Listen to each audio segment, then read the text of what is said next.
Isso, gente, vamos para a nossa entrevista com o Cleveland Prates, que é professor de Economia da FGV Direito e Regulação da FIP.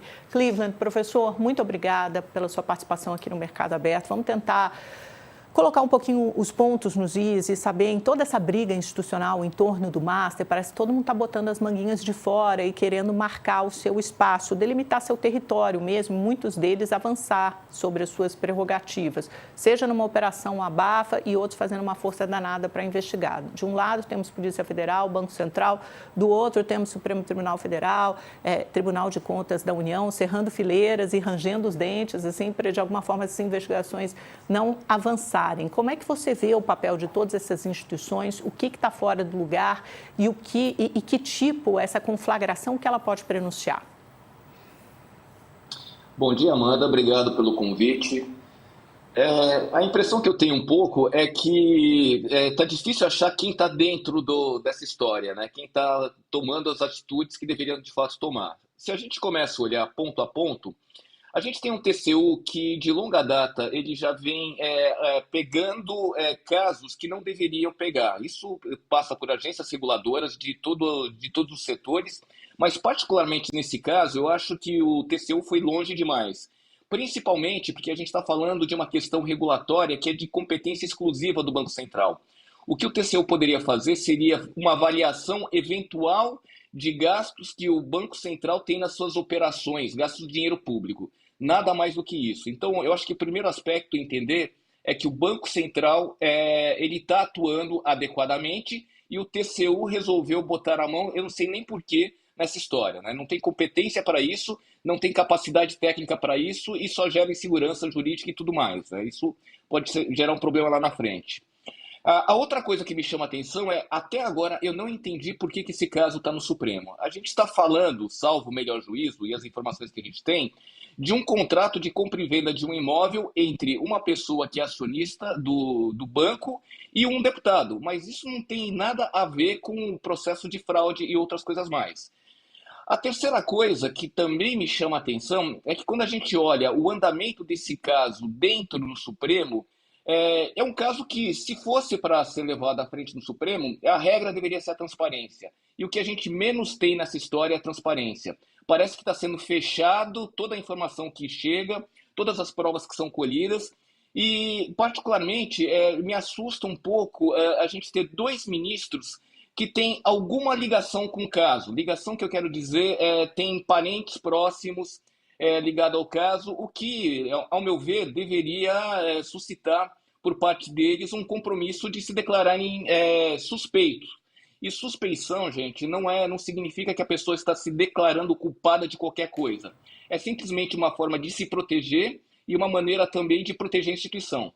Então, eu acho que, tirando todos esses aspectos, o que a gente percebe é um conflito que não tem sentido, não tem justificativa e uma condução de um processo que, no mínimo, suscita várias dúvidas. Não tem justificativa, não tem motivo, mas certamente terá consequências, né, professor? Vamos tentar nos debruçar sobre as possíveis consequências que isso pode ter para o sistema mesmo, para esse arcabouço institucional como um todo. Você rememora algum outro fato histórico recente que possa se igualar ou ser comparado ao que vemos agora? Quais podem ser os desdobramentos dessa conflagração, dessa tensão toda? A gente já está acostumado à tensão entre poderes no Brasil. Agora, a tensão institucional, que é o que é preservado e que, de alguma forma, dá corpo e sequência às investigações e à vida como um todo, seja no sistema financeiro brasileiro, seja no sistema jurídico, parece que é isso que está sob ameaça, sob risco. Na realidade, a gente já teve vários casos de liquidação extrajudicial no passado e a gente não teve envolvimento de TCU e muito menos do Supremo. É algo normal, é algo que faz parte do Banco Central. Qual que é o meu medo em primeiro lugar? O meu medo é que quando você começa a ter pressão sobre um órgão técnico, quando você começa a ter decisões que não se sustentam juridicamente, você está gerando um incentivo ruim. Um incentivo ruim para o próprio funcionário público que passa a ter medo de tomar decisões e, eventualmente, em futuras liquidações extrajudiciais, ele vai pensar duas vezes antes de tomar uma atitude rápida. E também é um incentivo ruim para o mercado, porque o mercado passa a entender que ele pode tomar mais risco, que se tiver algum problema, ele pode recorrer a um TCU, ele pode recorrer a um Supremo Tribunal Federal, criar um imbróglio jurídico e conseguir evitar que ele pague, os acionistas paguem pelos erros cometidos, né? Então, a primeira coisa que me vem à mente é, olha, a gente está criando incentivos errados no mercado, a gente está criando incentivos que podem gerar um risco maior lá na frente. Esse é o primeiro aspecto. O segundo aspecto é que é muito ruim quando você tem um ministro dentro do Supremo simplesmente querendo executar as funções de quem investiga, executar as funções de quem deveria estar, de fato, procurando toda essa teia, porque tem muita coisa que a gente não sabe ainda.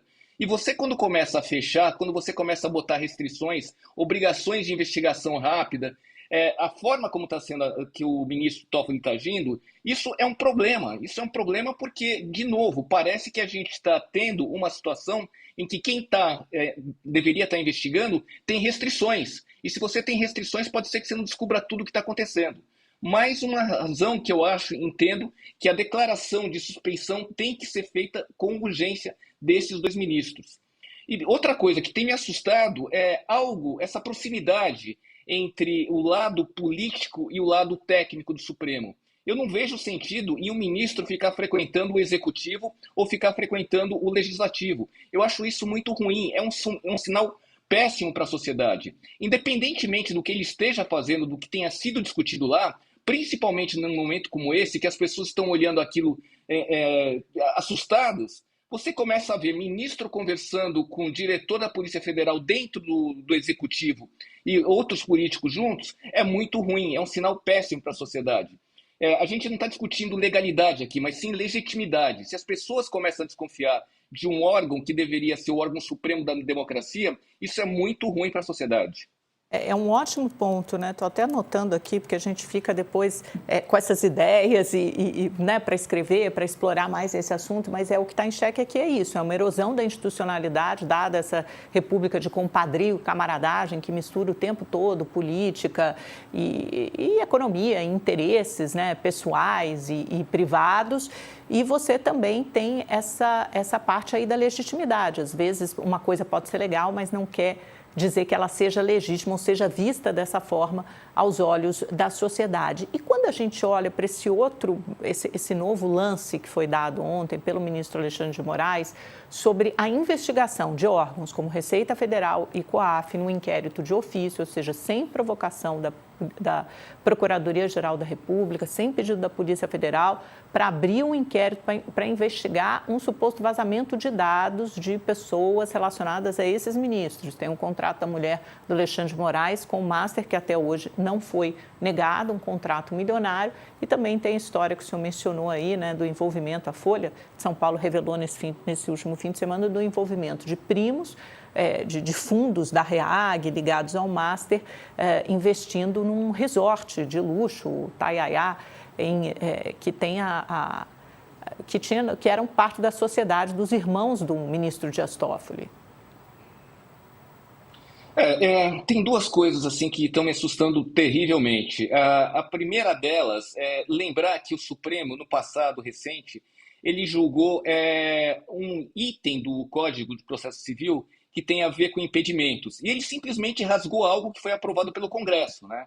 Então, é muito estranho a gente ver um Supremo Tribunal Federal lidando com uma situação que nitidamente era caso de impedimento, tentando afastar essa possibilidade de ser questionado quando toma decisões. Essa é a primeira coisa. Agora, com relação ao inquérito de ofício, eu sempre fui muito crítico a esse tipo de coisa, porque você atropela o devido processo legal. No passado, a gente teve muita discussão, mas o Supremo está fazendo valer a democracia, portanto, tudo se justifica. Eu acho que o problema é exatamente esse. Quando você abre a porta para fazer uma coisa desse tipo, isso vira um hábito. E virar um hábito, a gente não sabe nunca onde isso vai dar. No passado, a gente podia estar discutindo o problema da democracia no Brasil. Quem teve ato antidemocrático. Mas a hora que você passa a usar isso de uma maneira reiterada, é muito perigoso. Porque o devido processo legal é a base de qualquer sociedade. Se eu não consigo me defender, se eu não consigo ter alguém acusando que eu me defenda de um lado e a outra parte que está me acusando não é ao mesmo tempo o juiz, é péssimo. É você sendo julgado por alguém que está sendo afetado. Então a gente precisa repensar muita atitude do Supremo. O Supremo é muito importante, insisto, é um órgão fundamental da nossa democracia, mas isso não quer dizer que a postura de quem está lá dentro não possa ser questionada e não possa ser punida. Mas é interessante porque esse ativismo, né, antes a gente relaciona muito esse ativismo apenas ao Supremo Tribunal Federal, mas agora você começa a perceber que esse ativismo, ele já desceu as estruturas e permeia várias outras instituições. É o caso do próprio TCU. A gente teve uma entrevista essa semana com o André Rosilli e o senhor tocou nesse mesmo assunto. Como nas últimas 2 décadas, o TCU foi expandindo as suas competências, tirando o papel das agências, diminuindo o papel e a importância das agências reguladoras e cumprindo esse papel, né? Ele participa de todos os contratos, concessões, vê modelagem, opina, dá aval, quer dizer, tem esse papel do TCU que não é um papel previsto constitucionalmente ou legalmente. Queria que o senhor expandisse um pouco esse raciocínio. Eu cheguei a ver a entrevista do meu colega, eu concordo integralmente com ele. O que me chama a atenção nessa história é que quando o TCU passa a executar essas funções de fiscalizador do órgão que fiscaliza, de fiscalizador de agência reguladora, de determinar o que pode e o que não pode ser feito, você introduz um custo de transação muito elevado entre o Estado brasileiro e os administrados. Você passa a ter mais tempo para você tomar decisões sobre modelos de licitações. Você passa a ter interferência em processos de reequilíbrio econômico-financeiro. Você passa a ter problemas que geram custo para toda a sociedade. Demora é um problema sério. A gente passa a não ter uma resposta rápida quando a gente precisa ter uma resposta rápida. E muitas vezes são decisões equivocadas do TCU, para não dizer a maioria das vezes. Eu canso de ver o TCU se metendo em questões regulatórias que ele não tem a mínima capacidade para isso, não tem competência legal e ele atrasa muito os processos. Então eu acho que a gente precisava repensar muito fortemente a função do TCU. Eu acho que a gente precisa deixar muito claro qual é o limite desse órgão. Ele é importante demais para cuidar das finanças públicas, mas ele não pode ser um órgão revisor de agência reguladora, ele não pode ser um órgão revisor de Banco Central e assim por diante. Professor, eu quero terminar com uma provocação para o senhor, a gente tem menos de 2 minutos, mas estamos diante de uma nova Lava Jato? Eu fiquei com isso na cabeça, não só pela repercussão, o possível impacto dessa operação e as figuras políticas muito poderosas que possivelmente Daniel Vorcaro, que é um homem bomba, atinge de A a Z, de todo o espectro político, como já nessa reação do ministro Alexandre de Moraes impondo esse inquérito de ofício para investigar vazamento. Aí lembrou o das fake news. A minha impressão é que a gente está com um problema muito grande em mãos e pior porque envolve o sistema financeiro, pior porque envolve lavagem de dinheiro, pior porque envolve crime organizado. Então, a gente não sabe onde isso vai dar. E eu acho que passou da hora da gente passar o país a limpo. Não dá mais para deixar as coisas caminharem do jeito que estão. Porque a gente não sabe qual é o impacto disso no futuro no mercado financeiro. Se isso passa sem uma investigação séria, uma punição séria, lá na frente a gente pode ter isso amplificado. E aí a gente pode ter um risco sistêmico que o país pode sentir muito mais do que está sentindo com um pequeno caso como esse. Então, acho que passou da hora da gente investigar, passou da hora da gente entender o que está acontecendo com esses fundos de funcionários públicos nos estados e municípios, quem foi que tomou essas decisões, como é que funciona essa governança, por que a fiscalização desses fundos pelo Ministério da Previdência não foi feita adequadamente e assim por diante. O senhor acha que o risco sistêmico é não investigar ou é avançar nessa investigação e entender que o sistema financeiro está sob risco? Eu acho que é não investigar, porque na medida que você não investiga e não pune, você gera incentivo lá na frente para situações piores, situações maiores. Exato. Perfeito. A gente tem que ir a fundo no problema. Pode completar, completa a sua frase, pode completar. Não, a gente tem que ir a fundo no problema e punir todos os envolvidos sem exceção, seja quem for.